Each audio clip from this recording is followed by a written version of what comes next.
नमस्कार, Niharika coaching classes के online platform पर आपका स्वागत है। आज की इस क्लास में हम इंग्लिश के ऊपर डिस्कशन करना शुरू करेंगे। अब जितने भी लोग इस क्लास में उपस्थित हैं, आपको बोर्ड की तरफ ध्यान देना है। सबसे पहले हम जो बात करेंगे वो चर्चा करेंगे किसके ऊपर? सिलेबस के ऊपर, कि हम इस क्लास में जितने भी टॉपिक पढ़ेंगे वो टॉपिक आपके कहाँ कहाँ काम आने वाले हैं। तो देखो, बोर्ड पे ध्यान देना, एक बार लिखना नहीं है कुछ भी, नोट किसी को कुछ नहीं करना, केवल देखना है ना। सबसे पहले सिलेबस पे डिस्कस कर लेते हैं, उसके बाद हम पढ़ेंगे कि कौन कौन से टॉपिक हमें पढ़ने हैं, कौन सा टॉपिक हमें स्टार्ट करना है। वो भी आपसे पूछा जाएगा कि हम कौन सा टॉपिक पहले स्टार्ट करें, कौन सा टॉपिक आपके लिए बेहतर रहेगा, है ना। तो लिखना कुछ नहीं है, एक बार किसी को बोर्ड पे ध्यान दीजिए।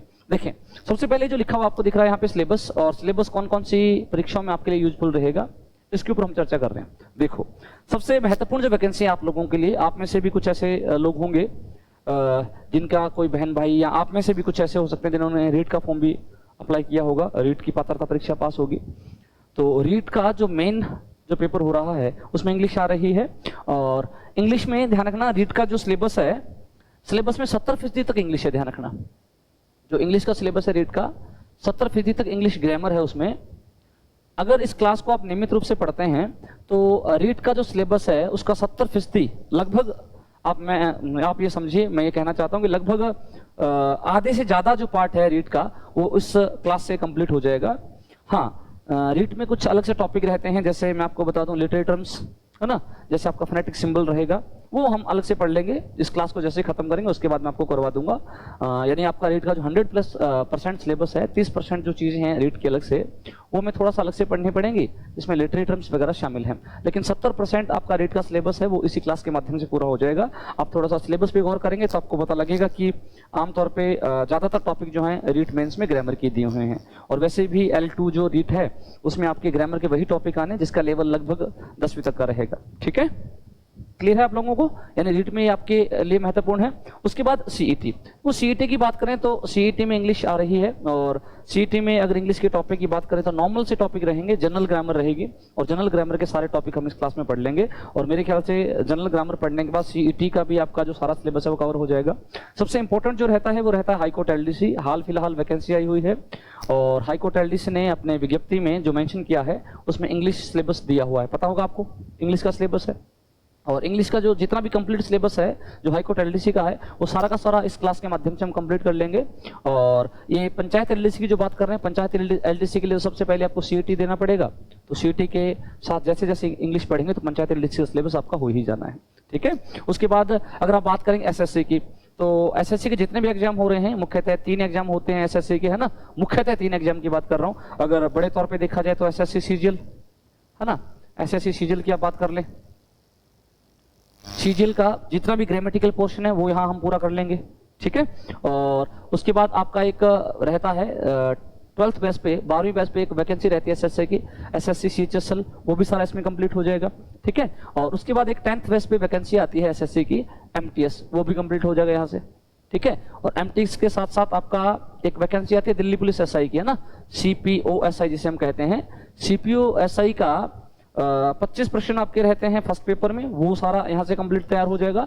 और उसके बाद आपका सीपीओएसआई का 200 क्वेश्चन आते हैं मेंस में, वो सारे के सारे आपके ऑलमोस्ट इस क्लास से कंप्लीट हो जाएंगे। ठीक है ना।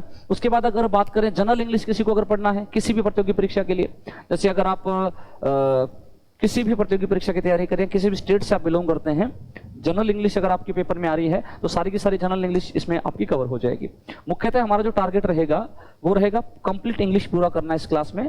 ठीक है, सभी लोगों को ये बता रहा हूँ, इंग्लिश के ऑलमोस्ट सारे टॉपिक हम कंप्लीट कर लेंगे। और ये कहाँ कहाँ यूजफुल रहेंगे आपके लिए? रीट मेंस में यूजफुल रहेगा। रीट मेंस का 70% सिलेबस इस क्लास में पढ़ लेंगे। 2 या 3 टॉपिक ऐसे हैं जो मैं अलग से करवाने वाला हूँ आपको, जैसे फोनेटिक सिंबल अलग से करवा दूंगा, लिटरेरी टर्म्स अलग से करवा दूंगा, रीट के लिए बोल रहा हूँ, है ना। उसके बाद सीईटी, और सीईटी में शामिल है पंचायत एलडीसी। इस सीईटी का इंग्लिश और पंचायत एलडीसी का सारा इंग्लिश इंक्लूड हो जाएगा इस क्लास में। हाईकोर्ट एलडीसी की सारी इंग्लिश इस क्लास में पढ़ लेंगे। एसएससी के जितने भी एग्जाम होते हैं, SSC CGL, SSC CHSL, SSC MTS, SSC CPOSI, ये सारे एग्जाम कवर कर देगा ये क्लास। इस क्लास में सारे टॉपिक हम पढ़ लेंगे। और इसके अलावा अगर किसी भी स्टेट से आप बिलोंग करते हैं, अगर आपको जनरल इंग्लिश पढ़नी है तो जनरल इंग्लिश यहाँ से कवर हो जाएगी।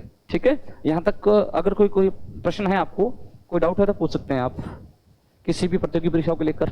ठीक है, चलिए आगे चलते हैं। अब दूसरा जो सबसे इंपॉर्टेंट बात है बहुत सारे लोगों के दिमाग में, आपके भी दिमाग में होगा, जैसे आपने आज क्लास शुरू की है तो आपके दिमाग में होगा सर इस क्लास में हम कौन कौन से टॉपिक पढ़ने वाले हैं, ताकि अपने सिलेबस से जाके हम मैच करें तो हमें पता रहे कि हम कौन कौन से टॉपिक पढ़ने वाले हैं। तो वो भी मैं आपको बता दे रहा हूँ। देखिए इस क्लास में हम जो टॉपिक पढ़ेंगे, इस क्लास में ये टॉपिक पढ़ेंगे हम। देखो किसी भी प्रतियोगी परीक्षा में, देखो दुनिया का या सॉरी भारत का कोई भी प्रतियोगी परीक्षा अगर बात करें, आप किसी भी पेपर की बात करें, चाहे वो एसएससी का पेपर हो, चाहे वो बैंक का पेपर हो, चाहे वो किसी भी स्टेट गवर्नमेंट का पेपर हो, चाहे हमारे एलडीसी की बात कर लें, है ना, चाहे आप हमारे रीट की बात कर लें, जनरली इंग्लिश में 3 पोर्शन रहते हैं। सबसे पहला जो पोर्शन रहता है वो रहता है ग्रामर। क्या पोर्शन रहता है? ग्रामर। सबसे पहले हम ग्रामर पढ़ेंगे, और ग्रामर के ये जो आपको 14 टॉपिक लिखे दिख रहे हैं, ये सारे के सारे टॉपिक हम कवर करने वाले हैं, ठीक है ना, ध्यान दीजिएगा। सबसे पहले हम टॉपिक पढ़ेंगे ग्रामर में नाउन, है ना। नाउन आप सारे जानते हैं, सामान्यतः नाउन एक नेमिंग वर्ड है। जितने भी नाउन हैं, कितने नाउन होते हैं, नाउन से संबंधित कौन कौन से प्रश्न किस तरीके से पूछे जा सकते हैं, वो सारी हम यहाँ चर्चा कर लेंगे।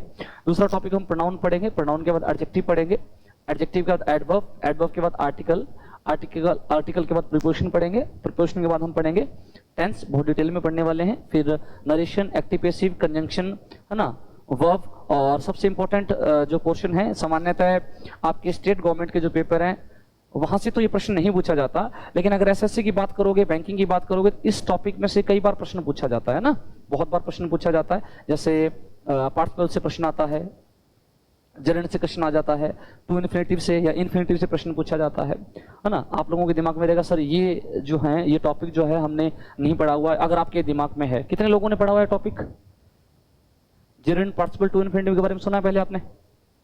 पहली बार सुन रहे हो? ठीक है, पहली बार अगर सुन रहे हो तो जनरली ये जो टॉपिक है हम डिटेल में पढ़ेंगे तो आपको बहुत अच्छे से पता लग जाएगा कि जेरेंड क्या होता है, पार्टिसिपल क्या होता है, टू इन्फिनेटिव क्या होता है, ठीक है ना। सबसे पहला ध्यान रखना, ये 14 टॉपिक हम कवर करेंगे। कुछ लोग जैसे कह रहे हैं पीछे से कि 1-2 टॉपिक और भी हो सकते हैं, हाँ हो सकते हैं। अगर 1 या 2 टॉपिक छूटते हैं तो हो सकता है इस चार्ट में इंक्लूड नहीं किए गए हों, वो टॉपिक भी हम पढ़ लेंगे, कोई मोटी बात उसमें है नहीं।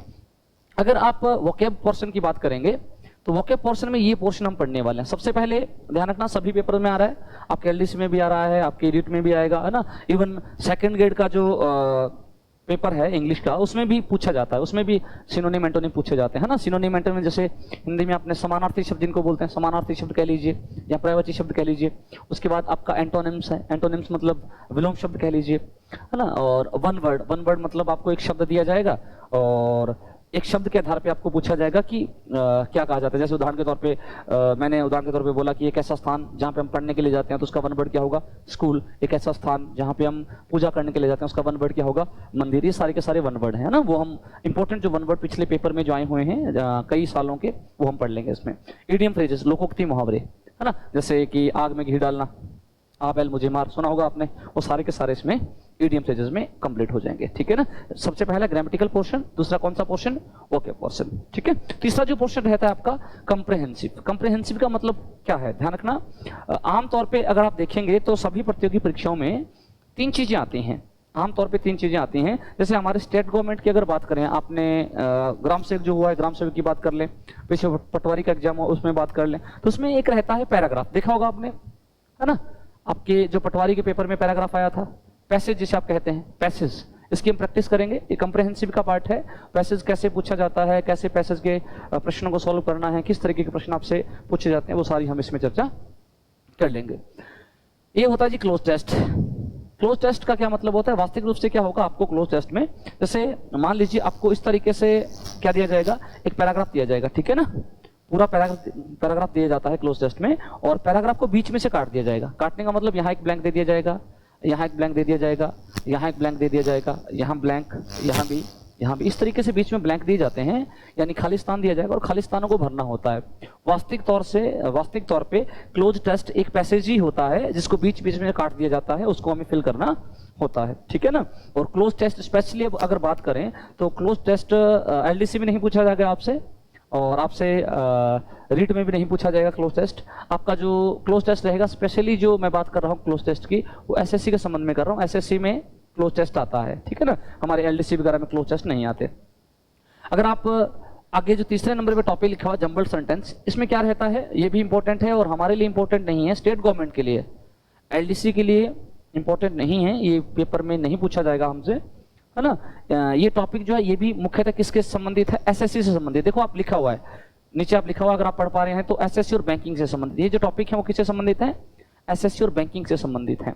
अगर आपको ये पूछ लिया जाए कि सर ये क्या होता है ना, आपके दिमाग में चल रहा है सर जंबल सेंटेंस क्या होता है, तो जंबल सेंटेंस में क्या होता है कि एसएससी और बैंकिंग क्या करते हैं, एक तरीके का एरर पूछते हैं। एरर का मतलब जैसे देखो आपको क्या करेंगे ना, एसएससी तो इस तरीके से देता है, थोड़ा सा एसएससी का बता देता हूं। पहले 1 नंबर सेंटेंस देगा, फिर लास्ट में 6 नंबर सेंटेंस देगा, और बीच में देता है आपको पी, क्यू, आर और एस, इस तरीके का, ठीक है ना। एसएससी द्वारा दिया गया पहला सेंटेंस सही होगा, लास्ट सेंटेंस भी सही होता है, और बीच वाले जो सेंटेंस होते हैं ना उनको एसएससी गलत कर देता है, उनका क्रम गलत होता है।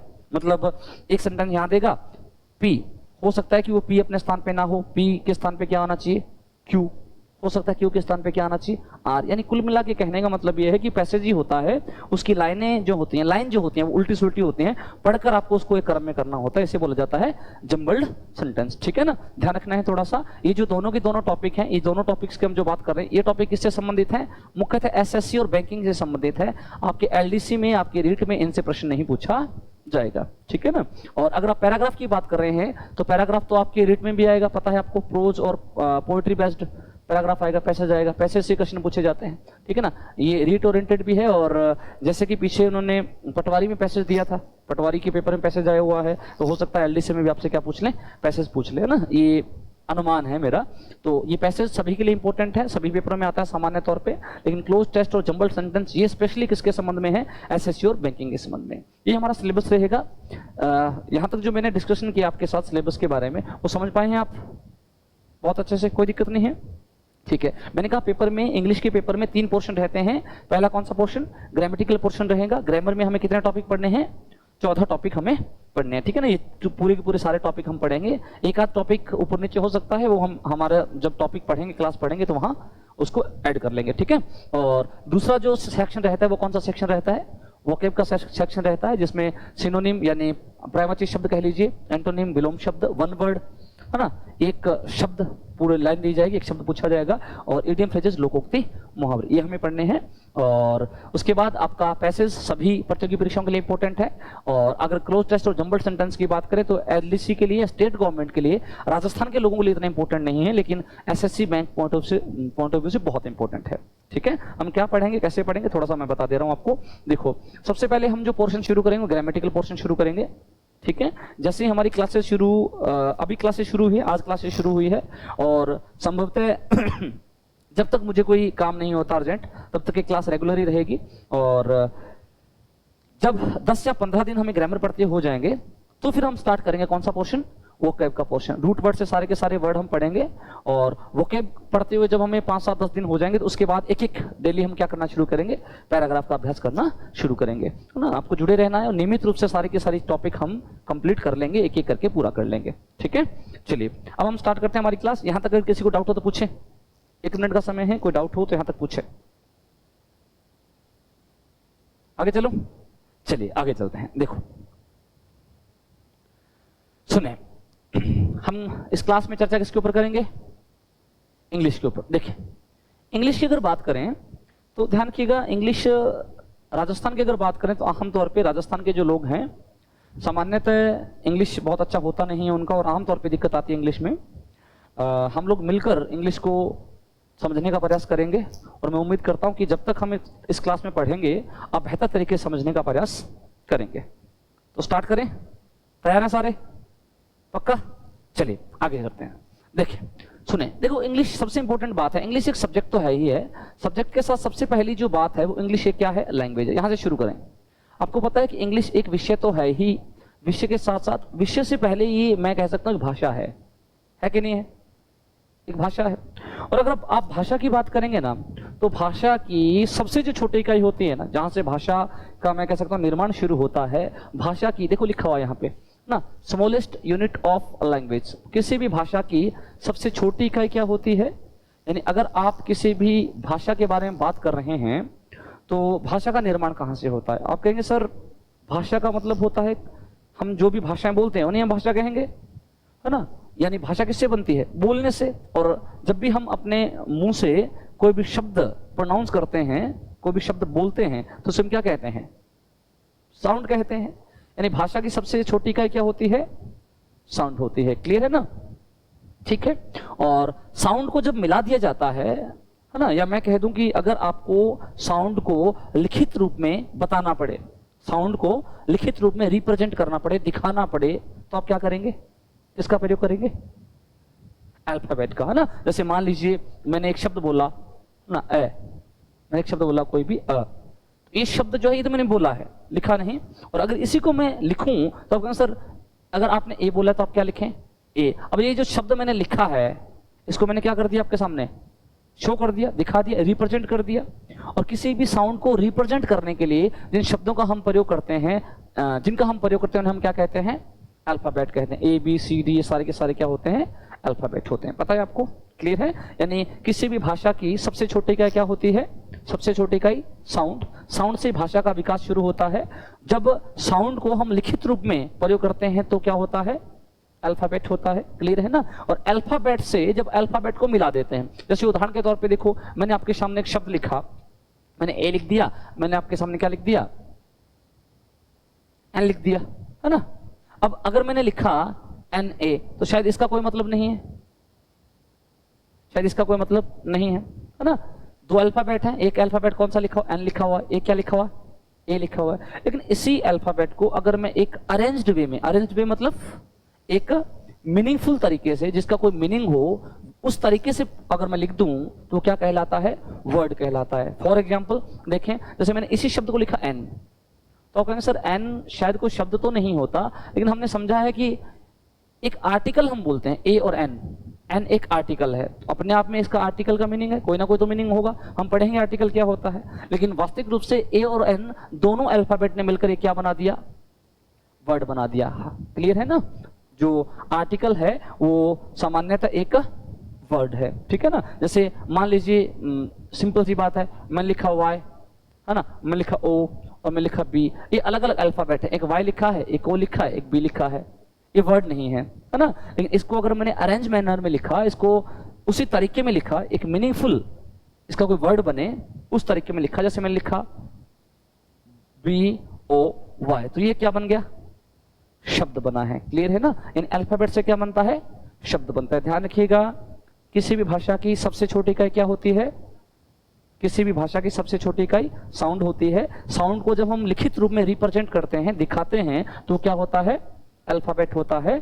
अल्फाबेट को अगर एक मीनिंगफुल, अल्फाबेट को अगर हम एक मीनिंगफुल शब्द बनाने के लिए, कुछ मीनिंगफुल बनाने के लिए जब हम लिखते हैं, है ना, तो वो क्या होता है? वर्ड होता है। क्लियर है ना? लेकिन ध्यान रखिएगा, अल्फाबेट का एक मीनिंगफुल अरेंजमेंट होना चाहिए, मीनिंगफुल अरेंजमेंट ऑफ अल्फाबेट, है ना, उसे हम क्या कहेंगे? वर्ड कहेंगे। क्लियर है ना? अब शब्द की अगर बात करें तो शब्दों से दो चीजें बन सकती हैं। ध्यान रखना, शब्द से कितनी चीजें बन सकती हैं? दो चीजें। एक तो शब्द क्या हो सकता है? फ्रेज हो सकता है। जैसे यहां लिखा हुआ देखो, क्या हो सकता है? फ्रेज हो सकता है। और यही शब्द एक क्या हो सकता है? पार्ट ऑफ स्पीच हो सकता है। क्या हो सकता है? Part of speech. ध्यान रखिएगा, इंग्लिश में पार्ट ऑफ स्पीच कितने होते हैं? पार्ट ऑफ स्पीच 8 होते हैं। कितने होते हैं? 8 पार्ट ऑफ स्पीच होते हैं। आठों के आठों पार्ट ऑफ स्पीच आपके सामने लिखे हुए हैं, है ना। अब आप कहेंगे सर इसे पार्ट ऑफ स्पीच क्यों कहा जाता है? हम उसके ऊपर भी चर्चा करेंगे, है ना। लेकिन सबसे पहले आप देखेंगे पार्ट ऑफ स्पीच जो 8 होते हैं वो कौन कौन से होते हैं। सबसे पहला पार्ट ऑफ स्पीच जो होता है वो नाउन होता है ना। कौन सा होता है? नाउन, जिसे हिंदी में आप संज्ञा भी कहते हैं। नाउन मोटा मोटी तौर पे क्या होता है बहुत डिटेल में हम पढ़ेंगे, लेकिन अगर शॉर्ट में आपसे पूछा जाए कि नाउन क्या है, तो देखो यहां जो लिखा हुआ है नाउन नेमिंग वर्ड, यानी अगर दुनिया का कोई भी हम नाम लेंगे ना, दुनिया का कोई भी नाम लेंगे, चाहे वो व्यक्ति का नाम हो, चाहे वस्तु का नाम हो, चाहे स्थान का नाम हो, कोई भी नाम हो, नाम को हम क्या कहेंगे? नाउन कहेंगे। क्लियर है ना? दूसरा जो पार्ट ऑफ स्पीच है वो कौन सा है? प्रोनाउन है। प्रोनाउन क्या होता है? यानी अगर हमें किसी स्थान पे नाउन का यूज नहीं करना, है ना, नाउन का यूज नहीं करना, नाउन को रिप्लेस करना है, नाउन के स्थान पे कोई शब्द लिखना है, तो वो क्या कहलाएगा? प्रोनाउन कहलाएगा। क्लियर है ना? और तीसरा जो पार्ट ऑफ स्पीच है वो कौन सा होता है? एडजेक्टिव होता है। एडजेक्टिव क्या होता है? एडजेक्टिव होता है, लिखा हो देखो, क्वालिटीज ऑफ नाउन और प्रोनाउन, लिखा हो ना क्वालिटीज, यानी ऐसे शब्द जो क्वालिटी यानी विशेषता बताते हैं। ध्यान दीजिएगा, ये क्या लिखा हुआ है? क्वालिटी। क्वालिटी यानी विशेषता बताते हैं। किसकी? किसी भी नाउन की या किसी की भी प्रोनाउन की विशेषता बताने वाले शब्द कौन से होते हैं? एडजेक्टिव होते हैं। क्लियर है ना? ये तीसरा पार्ट ऑफ स्पीच है। और चौथा पार्ट ऑफ स्पीच कौन सा है? वर्ब। सामान्यतः मैंने समझाने के लिए आपको लिखा है कि अगर कोई एक्शन है, अगर कोई एक्शन वर्ड है तो उसे हम क्या कहेंगे? वर्ब कहेंगे। फॉर एग्जाम्पल मैंने लिखा गो। क्या लिखा मैंने? फॉर एग्जाम्पल मैंने लिखा गो। एक क्या है? ये एक्शन वर्ड है, एक कार्य को बता रहा है ना? तो गो क्या होगा? हाँ, एक्शन वर्ड। एक्शन वर्ड को हम कौन से पार्ट ऑफ स्पीच में रखते हैं? वर्ब में। हम क्या कहते हैं इसे? वर्ब कहते हैं। ठीक है ना? थोड़ा ध्यान दीजिएगा आप। वास्तविक रूप से ये जो मैंने शब्द लिखा है वर्ब, एक्शन वर्ड, वर्ब हमेशा एक एक्शन वर्ड ही हो ऐसा जरूरी नहीं है। ये हम डिटेल में पढ़ेंगे जब हम वर्ब के ऊपर डिस्कशन करेंगे। लेकिन यहां पे केवल समझिएगा कि जितने भी एक्शन होते हैं, जितने भी कार्य होते हैं, कार्य के नामों को क्या कहा जाता है? वर्ब कहा जाता है। अगला जो पार्ट ऑफ स्पीच है पांचवा, उसे हम कहते हैं एडवर्ब। एडवर्ब का मतलब है संज्ञा को छोड़ दीजिए, सर्वनाम को छोड़ दीजिए, दो चीजों को छोड़ दीजिए, बाकी सभी चीजों की विशेषता बताने वाला शब्द। बाकी संज्ञा व सर्वनाम दोनों को छोड़ देना है, क्योंकि इनकी विशेषता कौन बताता है? विशेषण बताता है, एडजेक्टिव बताता है। इन दोनों को छोड़ दीजिए, है ना? किसको? संज्ञा को व सर्वनाम को। इन दोनों को छोड़कर बाकी जितनी भी चीजें हैं सभी की विशेषता बताने वाला शब्द कौन सा होता है? एडवर्ब होता है ना? और मुख्यतः अगर मोटे तौर पे देखा जाए तो एडवर्ब को हम कहते हैं क्रिया विशेषण। क्या कहते हैं? क्रिया की विशेषता बताने वाले शब्द कौन से होते हैं? एडवर्ब होते हैं। क्लियर है ना? तो यहां पे लिखा हुआ देखें आप, adverb qualifies a verb. Adverb किसको क्वालिफाई करता है? वर्ब को क्वालिफाई करता है। लेकिन ध्यान रखें, प्रत्येक बार, हर बार एडवर्ब केवल वर्ब को क्वालिफाई करे ऐसा जरूरी नहीं है। एडवर्ब हर एक चीज को क्वालिफाई कर सकता है। एडवर्ब सेंटेंस को क्वालिफाई कर सकता है, एडवर्ब खुद एडवर्ब को क्वालिफाई भी कर सकता है, एडवर्ब प्रीपोजिशन को क्वालिफाई भी कर सकता है, एडवर्ब किसको क्वालिफाई कर सकता है? वर्ब को क्वालिफाई भी कर सकता है। ये डिटेल में हम पढ़ेंगे, जब एडवर्ब का टॉपिक आपको पढ़ाऊंगा वहां मैं आपको डिटेल में बता दूंगा, इसके ऊपर हम चर्चा कर लेंगे। छठा जो पार्ट ऑफ स्पीच होता है इसे कहते हैं कंजंक्शन। कंजंक्शन के आगे लिखा हुआ देखिए, आपने सुना होगा, जैसे एक शब्द मैंने लिखा आपके सामने, आपने एक शब्द सुना बट। सुना है क्या? अरे सुना है या नहीं सुना? सुना है। जैसे बट है, बट क्या करेगा? दो वाक्यों को जोड़ने का काम करता है, जोड़ सकता है ना? बट के अलावा और भी कंजंक्शन हो सकते हैं बहुत सारे। जैसे मैंने बोला इधर, सुना है आपने, है ना? मैंने बोला नीदर, ये भी सुना आपने। ये भी अपने में किसका काम करते हैं? कंजंक्शन का काम ही करते हैं ना? कहीं ना कहीं कंजंक्शन का काम करते हैं। हम इनको बहुत डिटेल में पढ़ने वाले हैं, है ना? बहुत सारे कंजंक्शन होते हैं। दो वाक्यों को जोड़ने वाले शब्द जो होते हैं वो क्या कहलाते हैं? कंजंक्शन कहलाते हैं। यहाँ लिखा भी हुआ है, थोड़ा पढ़ें आप। कंजंक्शन, ज्वाइनिंग यानी जोड़ने वाले, कनेक्टिंग यानी कनेक्ट करने वाले वर्ड्स क्या होते हैं? कंजंक्शन होते हैं। ठीक है? समझ पा रहे हैं सारे लोग? समझ में आ रहा है आपको? आगे चलता रहूं? चलिए आगे देखें। सातवां जो पार्ट ऑफ स्पीच है उसे हम कहते हैं प्रीपोजिशन। प्रीपोजिशन का मतलब है रिलेट करने वाले शब्द, ऐसे शब्द जो किसी भी शब्द से पहले आकर, किसी भी शब्द से पहले प्रयोग होकर उसका दूसरे शब्दों के साथ संबंध स्थापित करने का काम करते हैं, उसे हम क्या बोलते हैं? प्रीपोजिशन बोलते हैं, है ना? ये हम डिटेल में, बहुत डिटेल में पढ़ेंगे। बस केवल यहाँ इतना ध्यान रखना है कि पार्ट ऑफ स्पीच का एक पार्ट कौन है? प्रीपोजिशन भी है। और इंटरजेक्शन, इंटरजेक्शन का मतलब होता है, यहाँ लिखा हुआ देखें, सडन फीलिंग एक्सप्रेसिंग वर्ड्स, यानी ऐसे शब्द जो अचानक से आपकी जो फीलिंग्स है, आपके जो विचार हैं, आपकी भावनाएं हैं, उनको प्रकट करते हैं। समझ पा रहे हैं? जैसे उदाहरण के तौर पे इंटरजेक्शन में सामान्यतः सिंबल्स होते हैं, चिन्ह होते हैं। जैसे एक बने, मैं आपके सामने लिख देता हूं, ये जो चिन्ह है, एक चिन्ह है, किसका चिन्ह है? ये किसका चिन्ह है? विस्मयादिबोधक चिन्ह है ना? तो ये चिन्ह जो है वो किसमें शामिल होगा? इंटरजेक्शन में। यानी ऐसे सारे शब्द जो हमारे किसको शो करते हैं? अचानक से जो मन में आई भावनाएं हैं उनको शो करते हैं, उन्हें हम क्या कहते हैं? इंटरजेक्शन कहते हैं। ये इंटरजेक्शन आठवां पार्ट है किसका? पार्ट ऑफ स्पीच का। ठीक है ना? मैंने क्या कहा, दोबारा से रिपीट कर रहा हूं। मैंने कहा शब्द दो चीजें बना सकता है। क्या बना सकता है? फ्रेज। एक क्या बना सकता है? Part of speech. English grammar में पार्ट ऑफ स्पीच कितने प्रकार के होते हैं? 8 प्रकार के होते हैं। पहला पार्ट ऑफ स्पीच कौन सा होता है? नाउन होता है। दूसरा पार्ट ऑफ स्पीच प्रोनाउन होता है। तीसरा पार्ट ऑफ स्पीच एडजेक्टिव होता है। चौथा पार्ट ऑफ स्पीच वर्ब होता है। पांचवा पार्ट ऑफ स्पीच एडवर्ब होता है। छठा पार्ट ऑफ स्पीच कंजंक्शन होता है। सातवां पार्ट ऑफ स्पीच प्रीपोजिशन होता है। आठवां पार्ट ऑफ स्पीच इंटरजेक्शन कहलाता है। क्लियर है ना? पार्ट ऑफ स्पीच के बारे में बताने से पहले ही मैंने कहा था कि आपके दिमाग में ये बात निश्चित तौर पे आएगी कि सर इन्हें पार्ट ऑफ स्पीच क्यों कहा जाता है? पार्ट ऑफ स्पीच क्यों कहा जाता है? देखें, सुने, देखिए, पार्ट ऑफ स्पीच का मतलब इतना सा है कि जब आप कोई वाक्य लिखते हैं, तो वाक्य में कोई ना कोई शब्द प्रयोग करते होंगे। जैसे मैंने एक वाक्य लिखा, एक सिंपल सा सेंटेंस आपके सामने लिख रहा हूं ना, आप थोड़ा सा ध्यान से देखिएगा इसको। मैंने कहा आई एम अ टीचर। बिल्कुल सिंपल सा सेंटेंस मैंने लिखा है। क्या इस सेंटेंस को लिखते समय मैंने अलग अलग शब्दों का प्रयोग नहीं किया? देखिए यहां जो मैंने शब्द प्रयोग किया है, ये जो आई प्रयोग किया है, आई कौन सा, क्या है आई? आई अपने आप में क्या है? प्रोनाउन है या नहीं? यहां जो मैंने एम प्रयोग किया है वो क्या है? कहीं ना कहीं वर्ब है। क्लियर है ना? अगर आप एक ही बात करेंगे, है ना, तो ये क्या काम कर रहा है? आर्टिकल का काम करता है। क्लियर है ना? और ये जो टीचर मैंने शब्द प्रयोग किया है, ये क्या है? नाउन है। यानी कहने का मतलब ये है कि अगर मैंने इस वाक्य का पूरा मीनिंग निकालना है, अगर मुझे इस वाक्य को पूरा करना है, तो पूरा करते समय इस वाक्य में जो जो शब्द मैंने प्रयोग किए उसे क्या कहा जाता है? पार्ट ऑफ स्पीच कहा जाता है। अब आप में से बहुत सारे लोग होंगे, आपने कहा सर अभी आपने पार्ट ऑफ स्पीच 8 बताए, उसमें आपने आर्टिकल को पार्ट ऑफ स्पीच नहीं माना। क्लियर है? उसमें उस सूची में आर्टिकल नहीं था। तो मैं कह रहा हूं आपको कि पार्ट ऑफ स्पीच में आर्टिकल को इंक्लूड नहीं किया जाता, लेकिन आर्टिकल वैसे पार्ट ऑफ स्पीच में इंक्लूड होता है, क्योंकि मैंने एक शब्द आपको बताया कि पार्ट ऑफ स्पीच में एडजेक्टिव शामिल होता है। क्या होता है? एडजेक्टिव। ध्यान रखिएगा, अगर आप मॉडर्न इंग्लिश ग्रामर पढ़ेंगे तो आप देखेंगे कि बहुत सारे ग्रामरियन आर्टिकल को एडजेक्टिव ही मानते हैं, आर्टिकल को एडजेक्टिव ही मानते हैं। और अगर हम आर्टिकल को एडजेक्टिव की तरह माने तो आर्टिकल किसमें इंक्लूड होगा? एडजेक्टिव में इंक्लूड होगा। क्लियर है ना? क्यों इंक्लूड होता है, कैसे इंक्लूड होता है, इसके ऊपर हम चर्चा करेंगे जब आर्टिकल का टॉपिक पढ़ेंगे, वहां आपको डिटेल में मैं आपको बता दूंगा। यानी कुल मिला के हम इसे पार्ट ऑफ स्पीच क्यों कहते हैं? यानी वाक्य को बनाने के लिए हम जो बात बोलना चाहते हैं, अगर उसी बोले गई बात को हम क्या करें? लिखकर रिप्रेजेंट करें, तो लिखते समय वाक्य में हमने जो जो पार्ट प्रयोग किए हैं इंग्लिश ग्रामर के, उसे हम क्या कहते हैं? Part of speech. ठीक है ना? एक वाक्य और लिख दे रहा हूं आपके सामने। जैसे मैंने लिखा,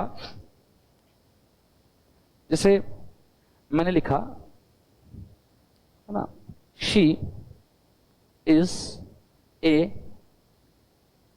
very intelligent, she is a very intelligent girl. यहां देखिए आप, मैं यहां क्या प्रयोग किया है? एक प्रोनाउन का प्रयोग किया है। क्लियर है? यहां देखिए फिर से मैंने क्या किया? वर्ब का प्रयोग किया है। यहां देखिए फिर से मैंने किसका प्रयोग किया है? आर्टिकल का प्रयोग किया है।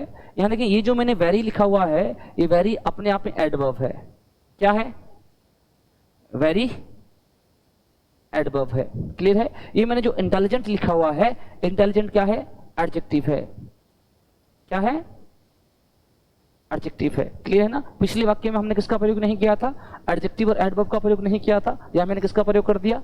यहां मैंने एडवर्ब का प्रयोग भी कर दिया और एडजेक्टिव का प्रयोग भी कर दिया। अब इस वाक्य में जो मैं स्पीच दे रहा हूं, इस वाक्य में जो मैं बोलना चाह रहा हूं, बोले की बात को अगर रिप्रेजेंट करना चाह रहा हूं, आपको बताना चाह रहा हूं, और अगर उस बात को बताने के लिए मैंने लिखा, तो लिखते समय मैंने ग्रामर के कौन कौन से पार्ट्स का प्रयोग किया है? मेरी इस बात को लिखते समय मैंने ग्रामर के कौन कौन से पार्ट को प्रयोग किया, उन्हें क्या कहा जाता है? पार्ट ऑफ स्पीच कहा जाता है। क्लियर है ना? यानी किसी भी इंग्लिश के किसी भी वाक्य को लिखते समय जब हम ग्रामेटिकल टर्म्स का प्रयोग करते हैं, उन्हें क्या कहा जाता है? पार्ट ऑफ स्पीच कहा जाता है। और पार्ट ऑफ स्पीच के कितने हिस्से होते हैं? 8 पार्ट होते हैं। क्लियर है? बात समझ पाए हैं मेरी? जितना भी मैंने कहा है कोई दिक्कत नहीं है यहाँ तक? क्लियर है? ठीक है। सबसे पहले हमने क्या समझा? सिलेबस समझा है। उसके बाद हमने इंग्लिश शुरू किया, और इंग्लिश एक क्या है? लैंग्वेज है ना? लैंग्वेज की सबसे छोटी इकाई कौन सी होती है? साउंड होती है। साउंड को अगर हम लिखित रूप में रिप्रेजेंट करना चाहें तो क्या बनेगा? अल्फाबेट बनेगा। अल्फाबेट ABCD इन्हीं को कहा जाता है। अल्फाबेट को अगर हम शब्द बनाना चाहें तो हमें अल्फाबेट को एक अरेंज वे में, एक सही तरीके से, एक मीनिंगफुल तरीके से लिखना पड़ेगा। और अगर अल्फाबेट को हम ऐसे लिख दें कि जिसका कोई मीनिंग निकलता हो, तो क्या बन जाएगा? शब्द बन जाएगा। शब्दों को हम, शब्द को इंग्लिश में क्या कहते हैं? वर्ड कहते हैं। अल्फाबेट से क्या बनता है? वर्ड बनता है। और वर्ड्स की अगर बात करेंगे तो वर्ड्स जो हैं, या वर्ड जो है वो 2 चीजें बना सकता है। एक तो क्या बना सकता है? एक तो पार्ट ऑफ स्पीच बना सकता है। पार्ट ऑफ स्पीच कितने होते हैं? 8 प्रकार के होते हैं, है ना। पार्ट ऑफ स्पीच किसे कहा जाता है? जब हमने इंग्लिश में कोई भी वाक्य लिखते समय ग्रामर के किसी भी पार्ट का प्रयोग किया उसे हम क्या कहते हैं? पार्ट ऑफ स्पीच कहते हैं। एक शब्द दूसरी कौन सी चीज बना सकता है? फ्रेज बना सकता है ना। पार्ट ऑफ स्पीच क्या होते हैं? उम्मीद करता हूं कि यहां तक आपको समझ आ गया होगा, कोई दिक्कत? अब हम बात करते हैं फ्रेज क्या होता है ना। फ्रेज क्या होता है वो समझ लेते हैं, उसके बाद इस आज की क्लास को खत्म करेंगे, फिर अगली क्लास में हम पढ़ेंगे। देखें, ध्यान दीजिए, यहां जो लिखा हुआ है आपके सामने, मैंने कहा शब्द दूसरी जो चीज बना सकता है वो कौन सी बना सकता है? फ्रेज बना सकता है। फ्रेज क्या होता है? देखो, सिंपल सी बात है। अगर मैंने कहा ग्रुप ऑफ वर्ड, यानी शब्दों का वह समूह, ग्रुप ऑफ वर्ड शब्दों का वह समूह विदाउट कंप्लीट मीनिंग, जो कोई भी कंप्लीट मीनिंग ना देता हो। ध्यान रखिएगा, शब्दों का वह समूह जिसका मीनिंग अपने आप में पूरा ना हो। देखो सुनो, मैंने कहा the sun rises in the east. अब 1 मिनट के लिए आप सपोज करना है आपको, जो मैंने लिखा है the sun rises in the east, है ना। अगर मैं इस वाक्य को थोड़ा सा आप इसको समझने का प्रयास करें, जो sun rises in the east मैंने लिखा है, अगर इस वाक्यों को मैं ऐसे लिखूं, देखें ये वाक्य लिखा हुआ है the sun rises in the east, in the east, ये लिखा हुआ है। अब एक बात समझें कि अगर इस इन द ईस्ट जो शब्द लिखा हुआ, ये जो शब्द लिखा हुआ है, ये एक शब्द है या 2 या 3 शब्द है? एक शब्द है या 2 या 3 शब्द हैं? एक से अधिक शब्द हैं या एक ही हैं? एक से अधिक है, एक इन है, एक द है, एक ईस्ट है ना। अब एक बात समझें, यदि मैंने इस इन द ईस्ट से इस सन राइजेस को हटाया तो क्या इसका कोई मीनिंग है? इसका कोई मीनिंग नहीं है। क्लियर है ना। इसका मीनिंग कब निकलेगा? जब इसके साथ आप कुछ ना कुछ जोड़ेंगे, ऐसी चीज जोड़ेंगे जो जिसमें एक सब्जेक्ट हो, एक वर्ब हो। इसको आप एक सब्जेक्ट और वर्ब के साथ जोड़ेंगे तभी भी अपना मीनिंग निकालेगा, अन्यथा कोई मीनिंग नहीं निकालेगा। क्लियर है ना। यानी ये क्या है? ग्रुप ऑफ वर्ड्स है। ग्रुप ऑफ वर्ड्स है या नहीं? शब्दों का समूह है, इसका कंप्लीट मीनिंग नहीं है, इसे क्या कहा जाता है? फ्रेज कहा जाता है। दोबारा से आप डेफिनेशन पे आए, थोड़ा ध्यान दें। जैसे यहां जो लिखा हुआ देखें, ग्रुप ऑफ वर्ड्स शब्दों का समूह, अपने आप में देखो इन द ईस्ट शब्दों का समूह है, एक शब्द तो नहीं है, बहुत सारे शब्द हैं। विदाउट कंप्लीट मीनिंग, और ध्यान रखना इसका खुद का कोई कंप्लीट मीनिंग नहीं है। ये कंप्लीट मीनिंग तभी देगा जब इसके साथ क्या जुड़ा होगा? Sun rises. बहुत समझ में आई या नहीं आई? सन राइजेस जुड़ा होगा तभी कंप्लीट मीनिंग देगा। क्लियर है ना। ये थोड़ा सा ध्यान रखिएगा, ये सन राइजेस है, थोड़ा सा ये ध्यान रखिएगा, ये ऐसे लिखा हुआ है द सन राइजेस, गलती से ये सन और राइजेस एक साथ ही हुआ है, सन राइजेस ये लिखा हुआ है, the sun rises in the east.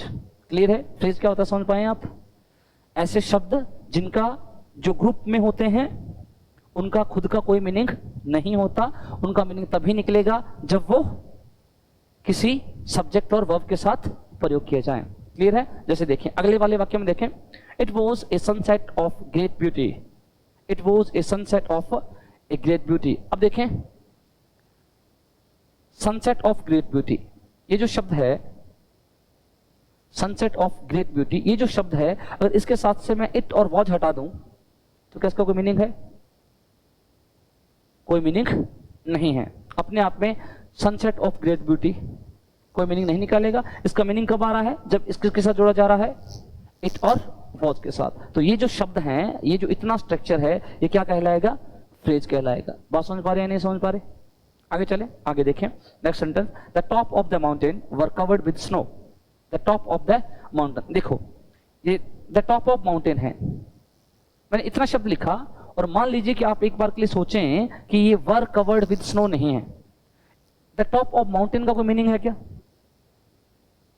The top of mountain, इसका कोई मीनिंग है क्या? इसका कोई मीनिंग नहीं है। वास्तविक रूप से मीनिंगफुल तब बनेगा जब इसके साथ क्या जोड़ा जाएगा? वर कवर्ड विद स्नो, है ना। सॉरी गलती से लिखा हुआ है, इस शो नहीं है, SNOW, स्नो। ये कहता है कि जो माउंटेन्स के टॉप हैं वो किससे ढके हुए हैं? बर्फ से ढके हुए हैं। और ये जो the top of the mountain अपने आप में किसका काम कर रहा है? फ्रेज का काम कर रहा है। क्लियर है। यानी शब्द दो चीजों को बनाता है। किसको बनाता है? फ्रेज को बनाता है। दूसरा किसको बना सकता है? पार्ट ऑफ स्पीच को। क्लियर है ना? पार्ट ऑफ स्पीच 8 प्रकार के होते हैं। कैसे कैसे होते हैं हम पढ़ चुके हैं। फ्रेज क्या होता है? फ्रेज की परिभाषा ही होती है group of words without complete meaning, यानी शब्दों का वो समूह जो अपना पूर्ण मीनिंग लिए हुए नहीं होता। क्लियर है ना? अब देखें, आप थोड़ा ध्यान दीजिएगा, क्या ये यहां जो लिखा हुआ है इन अपने आप में शब्द नहीं है? शब्द है? इन तो शब्द है ना, इन शब्द है। THE ये शब्द नहीं है क्या?